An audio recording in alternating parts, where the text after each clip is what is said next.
Allume la science.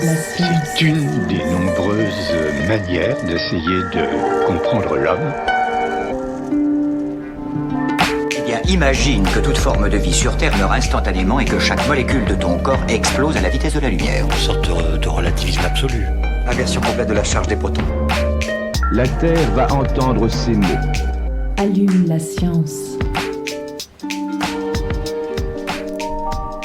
Bonjour et bienvenue à tous et toutes dans Allume la science, l'émission qui vous branche chaque semaine sur l'actualité des laboratoires de l'Université de Montpellier et de ses partenaires. Elle est le symbole du premier traité européen de protection de la vie sauvage et des habitats naturels. La loutre, ce carnivore semi-aquatique, fait son grand retour sur le territoire français et pourtant, l'animal le plus kawaii de nos rivières revient de très très loin puisque l'espèce avait quasiment disparu dans la deuxième moitié du XXe siècle. Chassée pour sa fourrure, persécutée par les pêcheurs et les piscicultures qui voyaient en elle une voisine un peu trop vorace, impactée par la dégradation de ses habitats naturels, la loutre a peu à peu dépéri. Il faudra attendre 1972 pour qu'elle soit interdite à la chasse et 1981 pour que la Convention de Berne relative à la conservation de la vie sauvage fasse évoluer son statut de nuisible à espèce protégée. Entre 2000 et 2004, elle bénéficie d'un premier plan de restauration qui pose les bases des principales mesures à mettre en place pour favoriser son retour. Puis, entre 2010 et 2015, un plan d'action national est déclenché pour assurer la conservation à long terme de l'espèce, suivi d'un deuxième plan, toujours en cours aujourd'hui et jusqu'en 2028. Alors ces mesures, elles payent, puisque les loutres sont présentes aujourd'hui sur les 3/4 du pays à peu près, y compris sur les berges du Lez. Alors n'imaginez pas la voir au détour de votre balade dominicale, ça n'arrivera pas, il y a peu de chance en tout cas, l'animal est bien trop discret. Mais peut-être qu'en vous promenant dimanche prochain, c'est elle qui vous observera, bien tapie dans son abri, et rien que ça, ça transforme profondément le regard qu'on porte sur le milieu dans lequel on évolue. Les bonnes nouvelles n'étant pas si fréquentes, on a souhaité en savoir plus, et pour cela, nous recevons Simon Lacombe. Il est doctorant au Centre d'écologie fonctionnelle et évolutive, il a suivi, quel chanceux, l'installation de cet animal fascinant sur les berges du Lez. Il nous en dira plus donc sur son régime alimentaire, sa période d'activité, ses interactions interspécifiques et même ses origines géographiques. Nous sommes enchantés, et vraiment, je le dis, enchantés de l'accueillir dans Allume la science pour nous en parler. Simon Lacombe, bonjour. Bonjour. Bienvenue dans Allume la science. Je suis jalouse, je pense que ça se sent beaucoup. Elle est so cute avec ses grands yeux mouillés et sa moustache frétillante avec moi pour mener cette interview. Aline Perriot. T'es jalouse aussi. Hein. Bonjour Aline. Bonjour Lucie, bonjour tout le monde. En seconde partie d'émission, je vous propose d'aller vous promener au Jardin des Plantes avec John DeVos, son directeur. Allume la science, vous avez le programme, c'est parti. Chargement de l'engin terminé. Nous sommes à 0 moins 60 secondes. 59, 58, 57, 56... Simon Lacombe, donc on a lu attentivement votre publication qu'on mettra d'ailleurs en lien toujours dans l'article. Et dans cette introduction, vous délivrez une information qui interpelle. Les cours d'eau abritent un tiers des vertébrés. On n'a pas l'impression, parce qu'on n'en entend pas beaucoup parler de ces écosystèmes qui mobilisent beaucoup moins que les océans par exemple. Alors dans quel état ils sont les cours d'eau en France ? C'est une vaste question parce qu'il y a beaucoup de compartiments à ça, beaucoup de réponses qu'on peut apporter en termes de composition en espèces. C'est vrai qu'on a des cours d'eau avec un peu moins de biomasse par endroit, avec beaucoup d'espèces invasives dans d'autres endroits, etc. Après, si on regarde la qualité physico-chimique, on peut quand même dire que ça s'est grandement amélioré depuis les années 60-70. Il y a beaucoup de mesures qui ont été prises pour réguler un peu les rejets qu'on a de stations d'épuration, par exemple, les rejets urbains, les rejets agricoles aussi. Donc sur ce plan-là, on a une qualité des cours d'eau qui s'est quand même grandement améliorée. Et sur le plan de la naturalité, on peut dire, on a quand même des mesures qui ont été entreprises de manière assez locale, et ça dépend beaucoup des endroits dans lesquels on se place, mais on a des mesures qui ont été prises pour restaurer quand même des corridors fonctionnels autour des rivières, avec des berges plus boisées dans beaucoup d'endroits. Alors c'est dans ce contexte un peu d'amélioration de l'état des cours d'eau que vous êtes intéressé, vous, à la loutre d'Europe, Loutra lutra. Est-ce que vous pouvez nous la décrire un petit peu, comment elle vit, à quelle famille elle appartient, qu'est-ce qu'elle mange, qui est-elle, cette loutre ?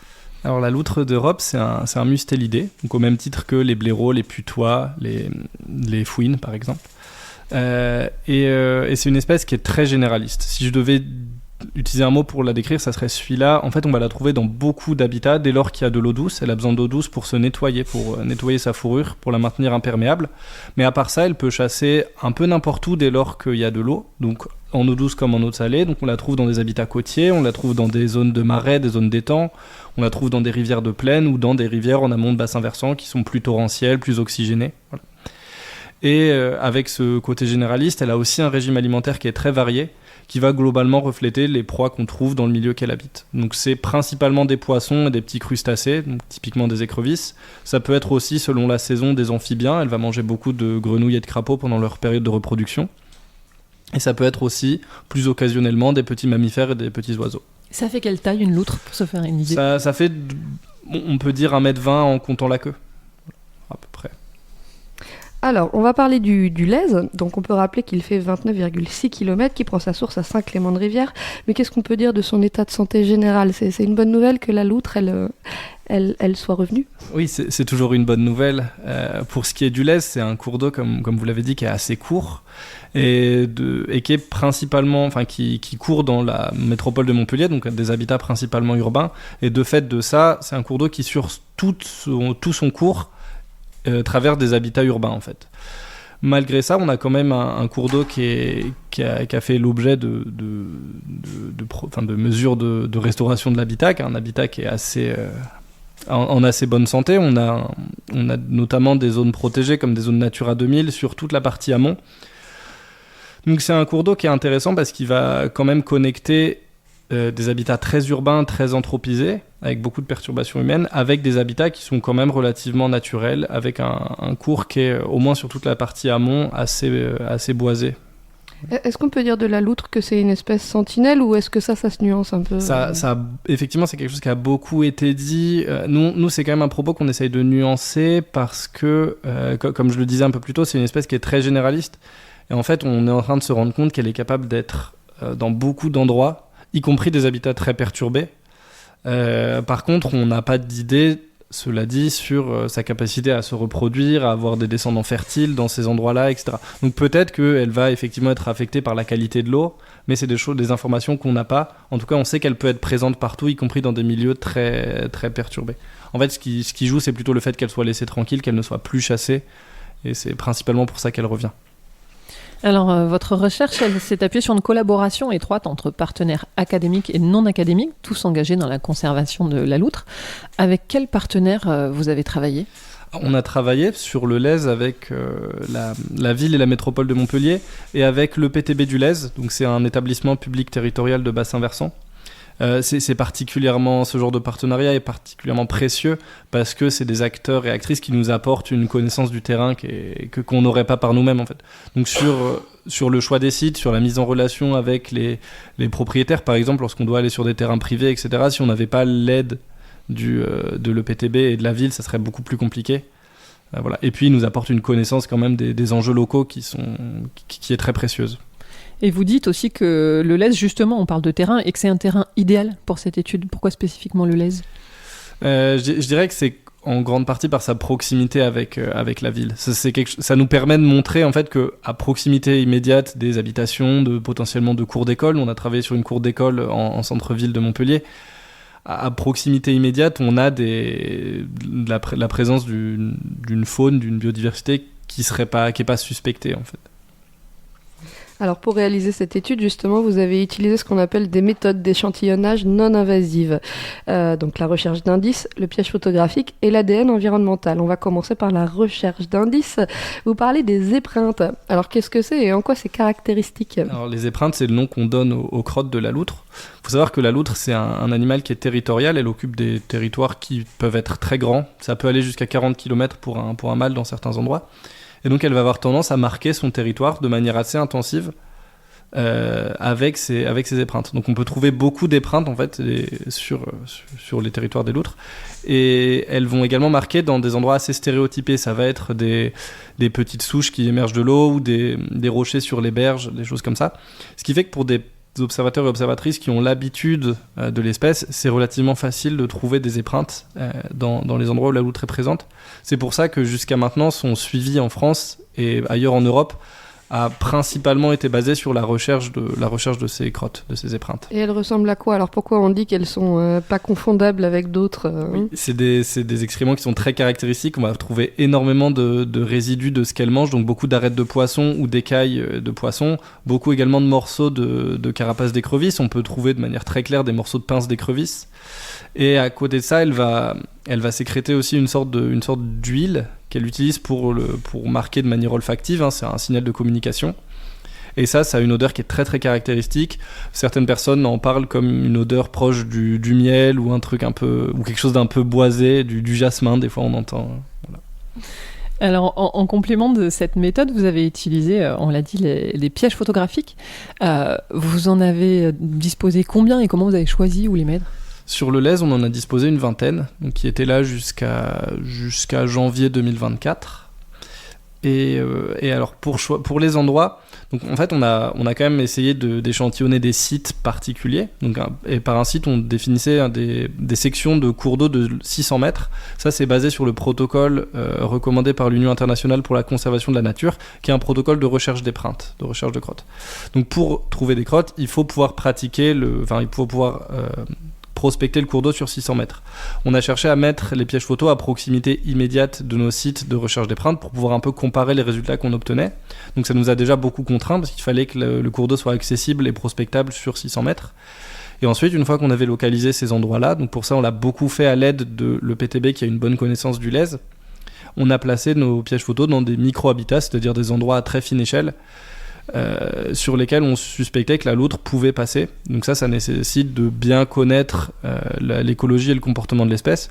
Donc typiquement, on allait chercher des endroits dans lesquels il y avait une sorte de goulot qui empêchait la loutre de passer, que ce soit une chute d'eau un peu plus prononcée, ou un endroit où la rivière n'est pas forcément adaptée, et où elle va plutôt passer sur les berges. Et dans ces cas-là, on visait les petits sentiers sur lesquels elle pouvait être amenée à passer. Et dans ce que vous avez observé justement quand vous avez regardé les pièges photos, est-ce qu'il y avait au-delà des endroits, des moments de la journée où la loutre était plus présente que d'autres ? Oui, sur le lez, on a quand même un signal très clair qui est que l'espèce est strictement nocturne. On la voyait globalement entre 22h et 6h du matin. C'est pas le cas partout. Nous, on a également été poser des pièges photos sur le Vidourle, donc plus à l'est, à la frontière avec le Gard.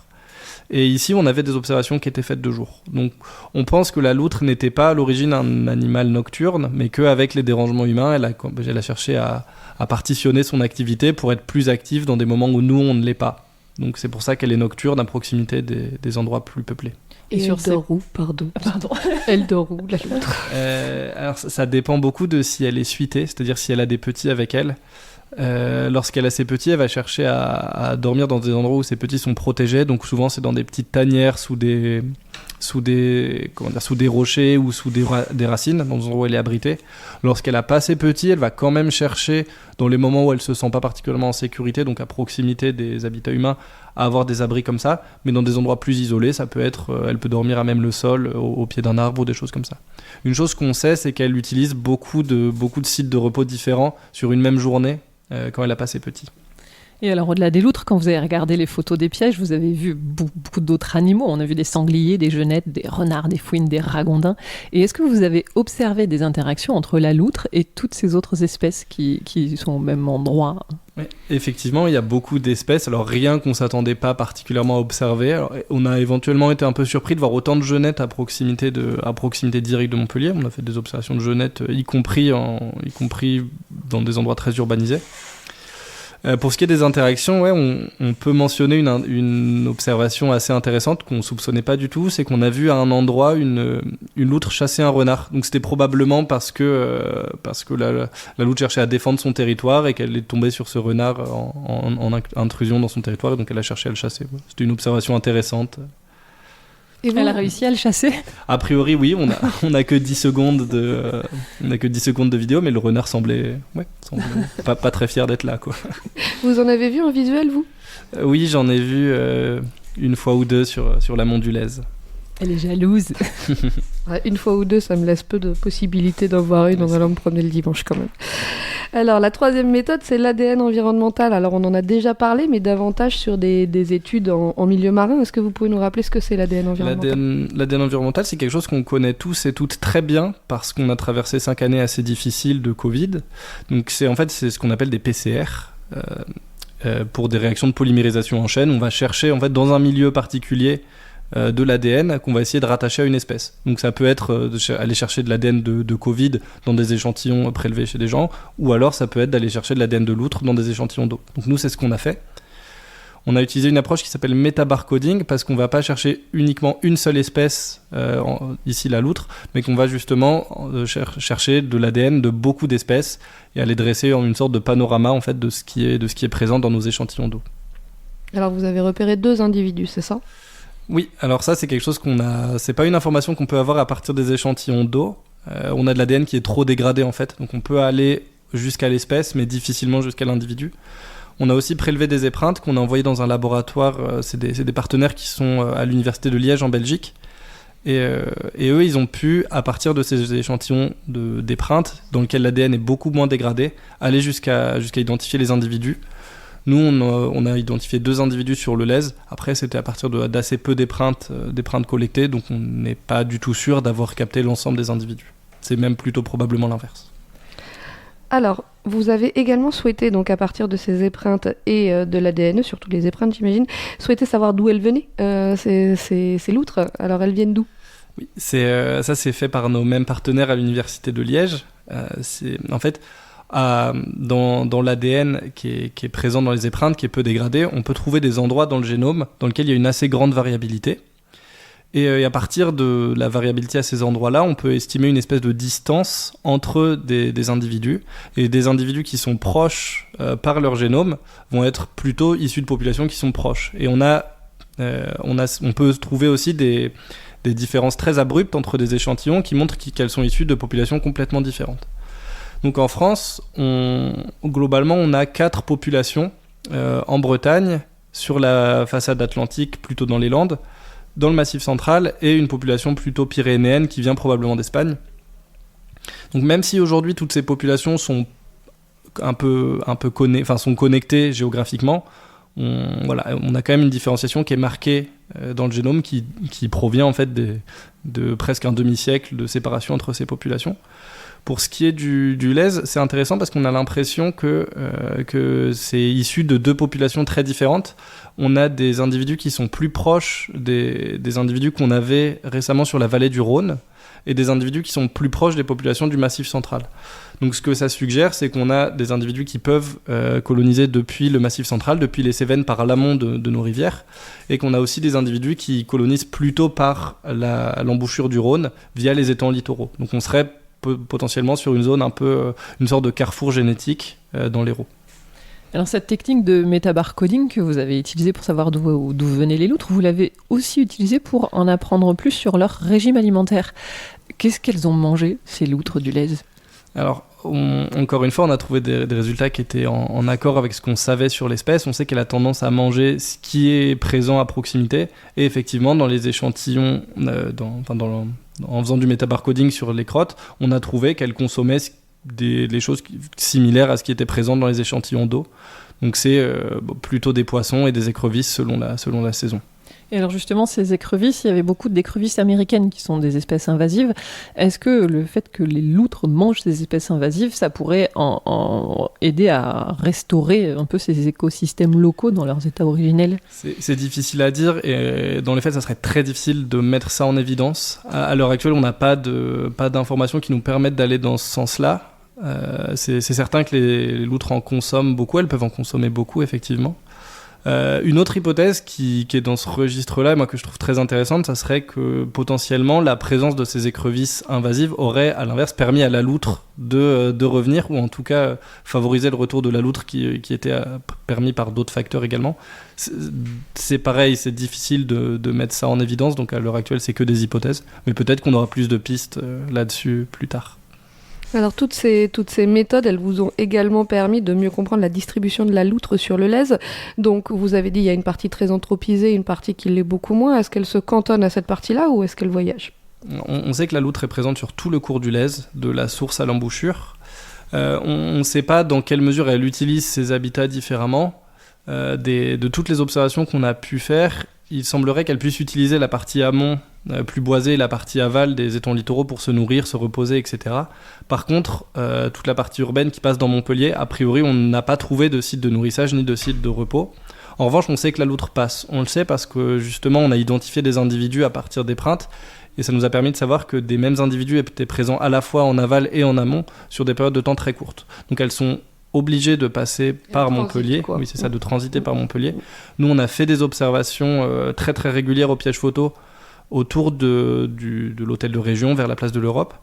Donc on sait que la loutre passe. Mais par contre, on n'a pas de raison de penser qu'elle s'attarde particulièrement.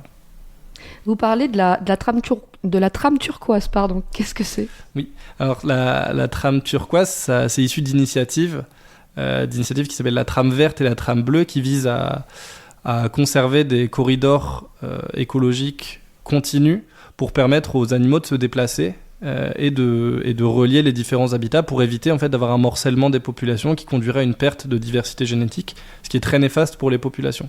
Donc à l'origine, on parlait de trame verte pour maintenir des habitats plutôt de bosquets, de forêts, et de trame bleue pour les habitats d'eau douce. Donc l'idée, c'était de maintenir une continuité écologique pour les poissons d'eau douce, les choses comme ça. Maintenant, on s'est rendu compte de deux choses, qu'on a des espèces semi-aquatiques comme la loutre qui ont besoin d'avoir une continuité maintenue à la fois sur les habitats terrestres et sur les habitats aquatiques. Et on a aussi réalisé que beaucoup d'espèces qu'on considérait comme étant vraiment inféodées aux habitats terrestres, c'est le cas du renard par exemple, en fait utilisent beaucoup les rivières comme des corridors de déplacement, ils se déplacent beaucoup le long des berges, ils ont besoin d'avoir un accès assez soutenu aux rivières. Donc ça justifie en fait le fait de parler de trame turquoise, qui est l'idée d'aller fusionner ces deux trames, la trame verte et la trame bleue, pour maintenir des habitats continus à la fois en termes d'habitats terrestres et d'habitats d'eau douce. Alors, on parle là d'une dynamique de recolonisation soutenue, mais que vous nuancez quand même, parce que la loutre, elle reste particulièrement vulnérable, donc notamment, comme vous l'avez dit, à la fragmentation de son habitat, terrestre ou aquatique. Mais qu'est-ce qui la menace exactement, cette loutre ? Alors, la première cause de mortalité connue, c'est les collisions routières. Il faut savoir que la loutre, elle a des grands territoires, et donc elle est présente sur les cours d'eau quand même en faible densité. Et donc si on perd un ou deux individus parce qu'on a eu une période qui est particulièrement pluvieuse, ce qui est associé à des risques de collision plus élevés. Si on perd... C'est juste quelle association on fait entre le fait qu'il ait beaucoup plu et qu'on écrase plus de loutres ? Ça reste des hypothèses, il y en a beaucoup. Les hypothèses privilégiées, c'est que la loutre est très curieuse et en fait quand elle voit de l'eau arriver de quelque part, elle va avoir envie d'aller explorer pour se dire pour regarder si potentiellement il n'y a pas des nouveaux habitats. Si il n'y a pas des poissons là d'où viennent cette eau, etc. Donc elle va sortir des cours d'eau quand elle voit de l'eau ruisseler en provenance des routes ou que sais-je. L'autre chose, c'est que la loutre a quand même tendance à éviter de passer dans des sortes de goulots d'étranglement. Donc il y a des ponts sous la route, elle va avoir tendance à les éviter pour sortir de l'eau. Et ça, c'est d'autant plus important quand le débit est élevé. Donc quand il y a un débit élevé, elle va plus souvent sortir de l'eau pour traverser par les routes. Et comment est-ce qu'on peut faire ? Est-ce qu'il y a des mesures qu'on peut prendre pour éviter les collisions entre les loutres et les voitures ? On y vient. Tu rigoles d'avance. On peut aménager les croisements, notamment route-rivière, en construisant des passages à loutres, donc des loutres-ducs, qui permettent aux loutres de traverser en sécurité sous le pont ou à proximité du pont. Dans une étude récente qu'on est en train de publier dans le Journal of Applied Ecology, on montre que le fait d'utiliser des méthodes un peu à la pointe de modélisation en écologie statistique, avec beaucoup de données de collisions routières qui ont été remontées par un réseau de naturalistes bénévoles qui ont systématiquement fait remonter ces données de collision, ça nous permet de cibler des zones dans lesquelles la conservation est la plus importante. Et donc on montre qu'en protégeant moins d'1% du réseau routier, on peut arriver à réduire la mortalité de plus de 70%. Alors le temps est passé très vite, bien plus vite que je ne l'avais cru. Est-ce qu'on peut dire un mot quand même du projet Havre de Paix Oui. Alors vous l'avez mentionné en introduction, la loutre elle fait l'objet d'un plan national d'action en France et une des mesures prises par ce plan national d'action, c'est de fournir des habitats prospères pour la loutre pour qu'elle puisse se nourrir et se reproduire de manière tranquillement.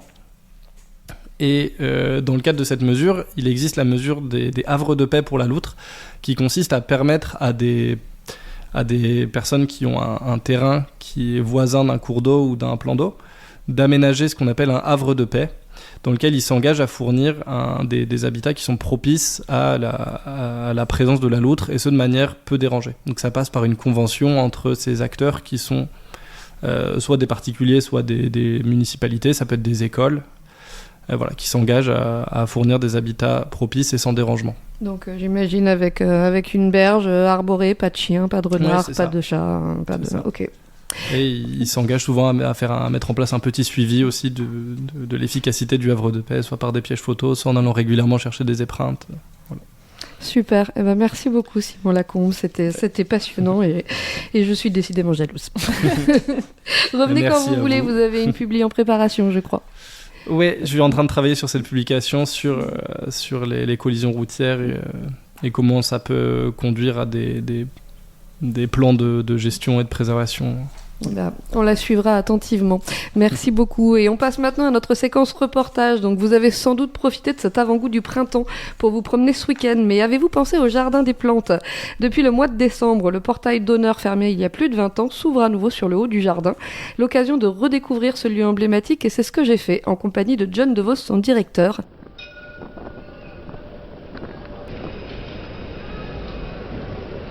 Bonjour John DeVos. Bonjour. Vous êtes donc le directeur du Jardin des Plantes et on se trouve devant le nouveau portail qui a réouvert donc en décembre dernier.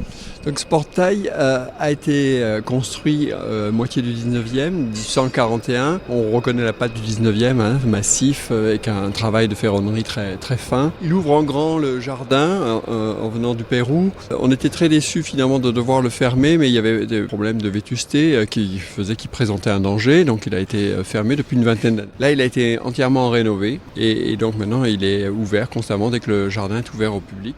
Il ouvre une nouvelle perspective sur le Jardin des Plantes que les Montpelliérains vont pouvoir découvrir. Est-ce que vous pouvez nous décrire un petit peu ce qu'on voit d'ici ? La perspective voulue initialement, c'est, une fois qu'on a passé la grille, de voir l'orangerie, un des édifices phares du jardin. C'est ce qu'on peut voir en hiver. Il y a juste un petit bémol, c'est qu'au fur et à mesure des années, il y a des arbres qui ont poussé. Et dès que le printemps arrive, ces arbres vont complètement cacher l'orangerie. Donc la perspective est perdue, mais au moins c'est une perspective qui varie au cours de l'année. Alors je vous propose qu'on rentre un peu dans le jardin.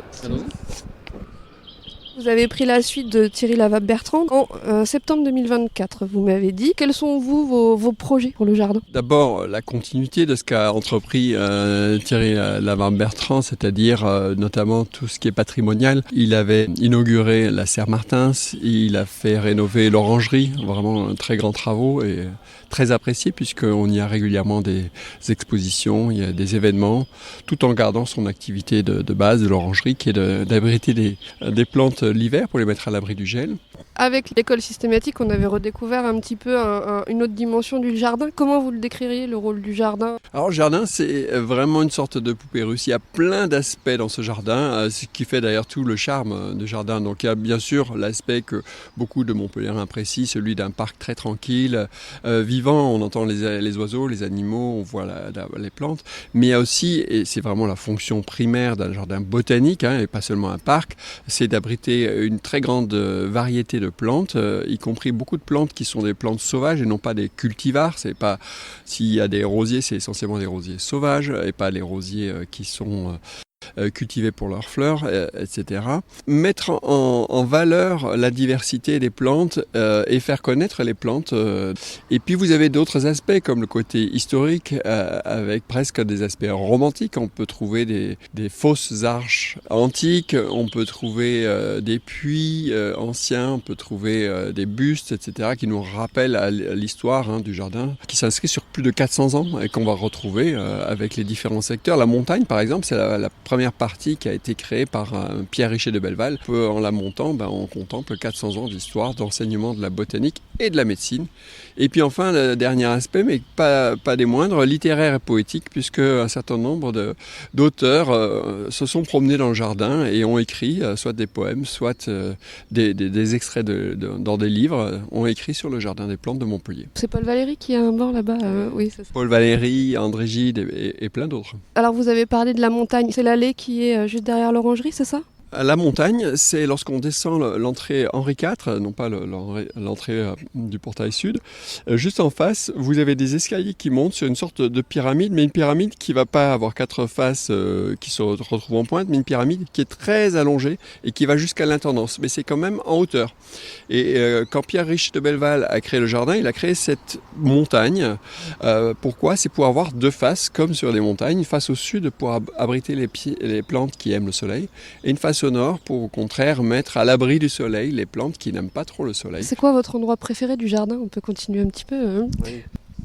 Peut-être un des endroits que je préfère, c'est justement quand on monte sur la montagne. Il y a un arbre qui transpire l'ancienneté, la sagesse, qui est l'arbre au souhait, l'arbre au vœu, parce que c'est un arbre qui a été planté par Pierre Richer de Belleval, ou en tout cas qui est son contemporain, et donc il y a plus de 400 ans. C'est un filaire à large feuille qu'on peut retrouver dans les garrigues derrière Montpellier, mais jamais de cet âge-là.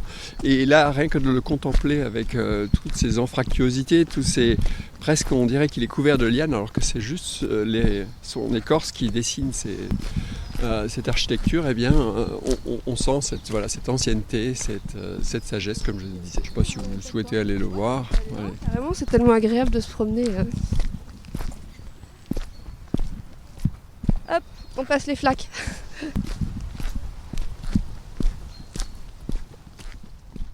Bon, on arrive sur cette fameuse montagne et devant cet arbre, c'est vrai qu'il est incroyable.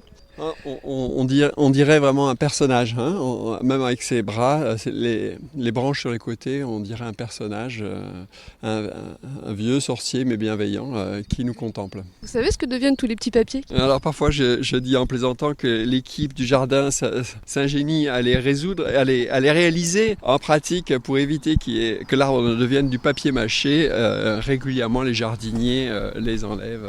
Allume la science, c'est fini pour aujourd'hui. Un grand merci à Alice Rollet pour la réalisation de cette émission. On se retrouve la semaine prochaine.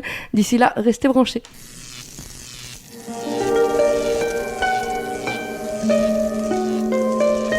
Allume la science. C'est une des nombreuses manières d'essayer de comprendre l'homme. Imagine que toute forme de vie sur Terre meurt instantanément et que chaque molécule de ton corps explose à la vitesse de la lumière. Une sorte de relativisme absolu. Inversion complète de la charge des protons. La Terre va entendre s'aimer. Allume la science.